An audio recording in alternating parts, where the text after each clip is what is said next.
Assalamualaikum warahmatullahi wabarakatuh.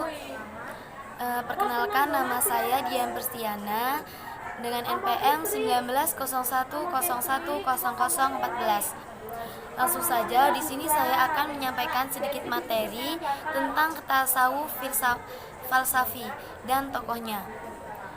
Pengertian tasawuf falsafi disebut pula dengan tasawuf nazari, merupakan tasawuf yang ajarannya memadukan antara visi mistis dan visi rasional sebagai pengasahnya.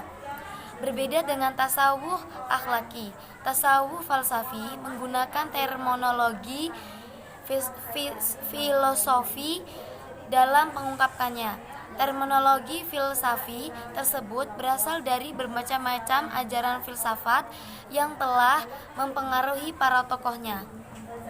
Nah, perkembangan tasawuf falsafi di sini menurut At-Tazani, tasawuf falsafi mulai muncul dengan jelas dalam khazanah Islam sejak abad ke-6 Hijriah.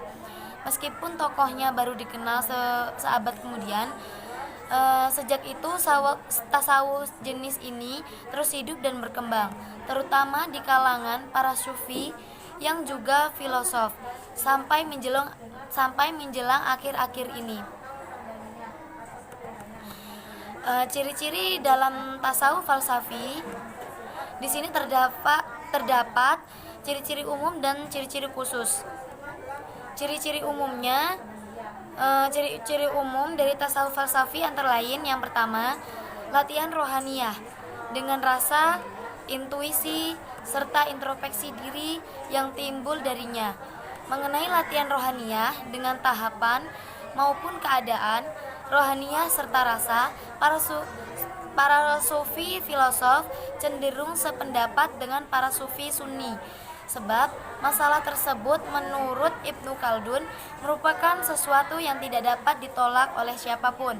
Nah, yang kedua di sini yaitu iluminasi atau hakikat yang tersingkap dari alam gaib, seperti sifat-sifat robani, arsy, kursi, malaikat, wahyu, kenabian, roh, hakikat realitas segala yang wujud, yang gaib, yang tampak, dan susunan komos, terutama tentang penciptaannya.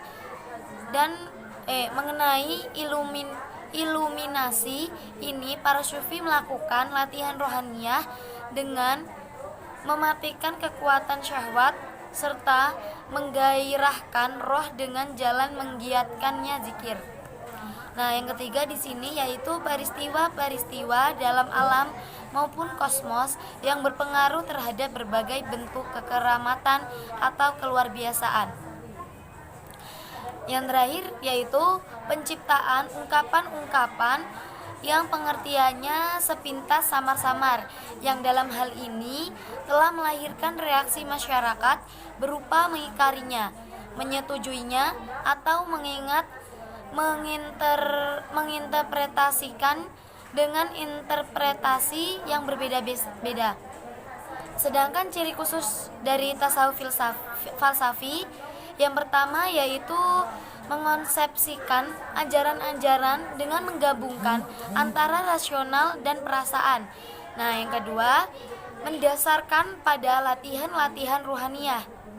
Yang ketiga, iluminasi atau bayangan sebagai metode untuk mengetahui berbagai hakikat yang menurut penganutnya bisa dicapai dengan fana.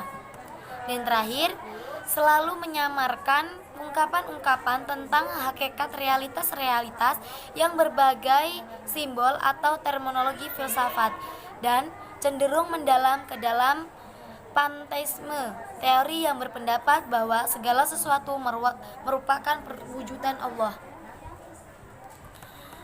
Di sini tokoh dan ajaran-ajaran tasawuf falsafi yang pertama yaitu Ibnu Arabi. Yang kedua yaitu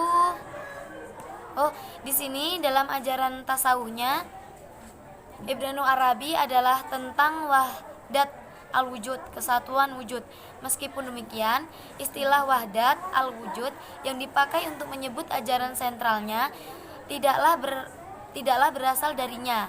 tetapi berasal dari Ibnu Taimiyah, tokoh yang paling keras dalam mengecam dan mengkritik ajaran sentral tersebut, atau setidak-tidaknya tokoh itulah yang telah berjasa dalam mempopulerkannya ke tengah masyarakat Islam meskipun tujuannya negatif.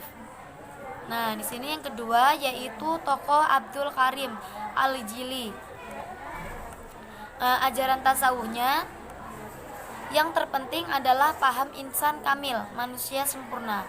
Menurut Al-Jili, insan kamil adalah nuskah atau kopi Tuhan, seperti disebutkan dalam hadis yang artinya Allah menciptakan Adam dalam bentuk yang muharraman.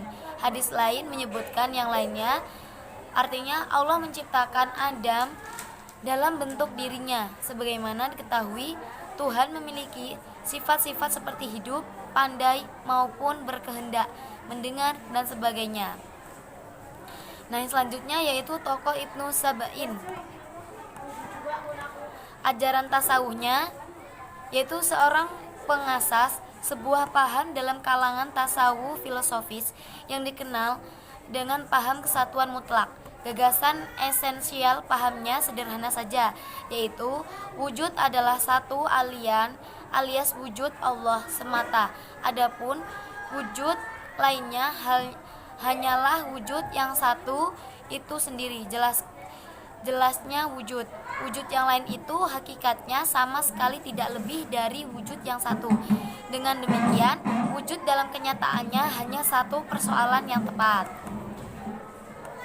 Kesimpulan dari materi di sini yaitu tasawuf falsafi secara sederhana dapat didefinisikan sebagai kajian dan jelas esoteris dalam Islam untuk mengembangkan kesucian batin yang kaya dengan pandangan-pandangan filosofis.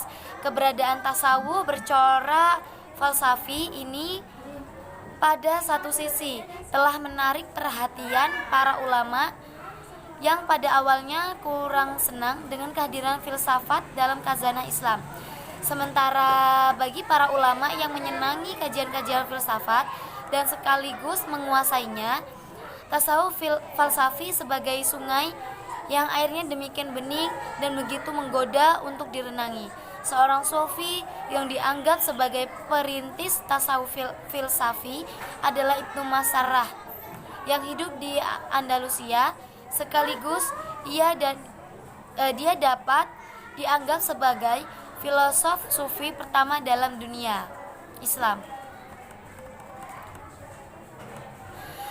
Mungkin sekian materi yang dapat saya sampaikan, semoga bermanfaat. Saya akhiri, wassalamualaikum warahmatullahi wabarakatuh.